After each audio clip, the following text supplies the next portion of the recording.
Hello welcome back to my channel. நம்ம சேனலில் ரொம்ப நாளைக்கு அப்புறம் ஒரு தோசை ரெசிபி. இதை நீங்கள் அடைன்னு கூட சொல்லிக்கலாம். நம்ம நார்மலாக யூஸ் பண்ணுற அரிசி பருப்பு மட்டும் யூஸ் பண்ணாமல் இதில் இன்னும் ஹெல்த்தியான ஐட்டம்ஸ் யூஸ் பண்ணுறோம். அதனால தான் இதுக்கு மல்டிகிரெயின் தோசைன்னு சொல்லியிருக்கேன். வாங்க, இதை பண்ணுறதுக்கு நமக்கு என்னென்ன பொருள் வேணும் அப்படிங்கிறத பார்க்கலாம். பண்ணுறதுக்கு கருப்பு சென்னா, நம்மளோட நார்மல் கொண்டக்கடலை ஒவ்வொரு கப்பு எடுத்துட்டுருக்கேன். பச்சைப்பயிறு அரை கப்பு, ஜோவர் அரை கப்பு, அரிசி அரை கப், உளுத்தம் பருப்பு 2 ஸ்பூன். இதை சேர்த்து நல்லா அரிசியை நல்லா க்ளீன் பண்ணிவிட்டு கூடவே தேவையான அளவு காரத்துக்கு காஞ்ச மிளகாவையும் போட்டு ஓவர் நைட் ஊற வச்சுருக்கேன். இப்போ நம்ம அரைக்கிறதுக்கு முன்னாடி இந்த தண்ணியை ட்ரைன் பண்ணிவிட்டு திருப்பி உங்களுக்கு வேணும்னா வாஷ் பண்ணிக்கோங்க. அதுக்கப்புறம் இதை நம்ம மிக்சியில் போட்டு அரைச்சிக்க போகிறோம். பேட்சஸாக தான் அரைக்க தேவைப்படும், ஒரே சமயத்தில் அரைக்க முடியாது. அரைக்கும்போது கொஞ்சமாக பெருங்காயத்தையும் சேர்த்துக்கோங்க, உப்பையும் சேர்த்துக்கோங்க.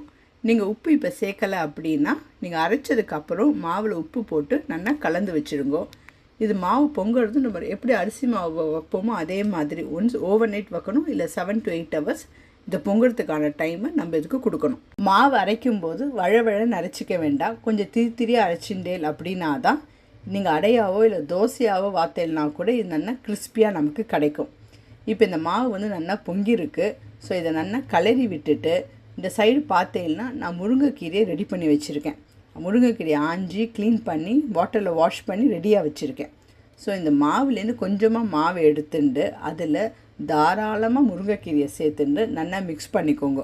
முருங்கைக்கீரையும் மாவும் நல்லா ஒன்று போல் சேர்ந்ததுக்கப்புறம் நம்ம நார்மலாக தோசை எப்படி வாப்போமோ அதே மாதிரி தோசைக்கல்லை சூடு பண்ணிவிட்டு கொஞ்சமாக எண்ணெயை விட்டுட்டு கூடவே தண்ணியை விட்டேன்னா அது சத்தம் கேட்கணும் சலசலன்னு.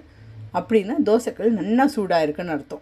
அந்த சமயத்தில் நம்ம இதை நீங்கள் அடைன்னு கூட சொல்லலாம்னு சொன்னீங்கன்னா நம்ம தோசை மாதிரி இதை ஃபாஸ்ட்டாக ஸ்ப்ரெட் அவுட் பண்ண முடியாது. திரி மாவாக இருக்கிறதுனால கொஞ்சம் மெதுவாக தான் ஸ்ப்ரெட் அவுட் பண்ணணும். ஸ்ப்ரெட் அவுட் பண்ணிவிட்டு நடுப்புற லேசாக ஹோல் போட்டுட்டு உங்களுக்கு எவ்வளோ எண்ணெய் வேணுமோ, நீங்கள் கம்மியாக யூஸ் பண்ணுவீங்கன்னா கம்மியாக யூஸ் பண்ணிக்கோங்க.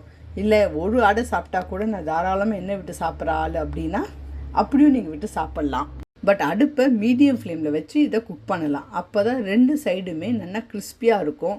முருங்கைக்கீரை சேர்த்துருக்கறனால அதுவும் நல்லா கிறிஸ்பியாகும். ஸோ நீங்கள் எண்ணெய் கம்மியாக விட்டேன்னா இன்னும் ஒரு 5 நிமிஷமோ 3 நிமிஷமோ எக்ஸ்ட்ரா குக் பண்ண வேண்டியிருக்கும், அவ்வளோதானே தவிர அதே கிறிஸ்பினஸ் நமக்கு கிடைக்கும்.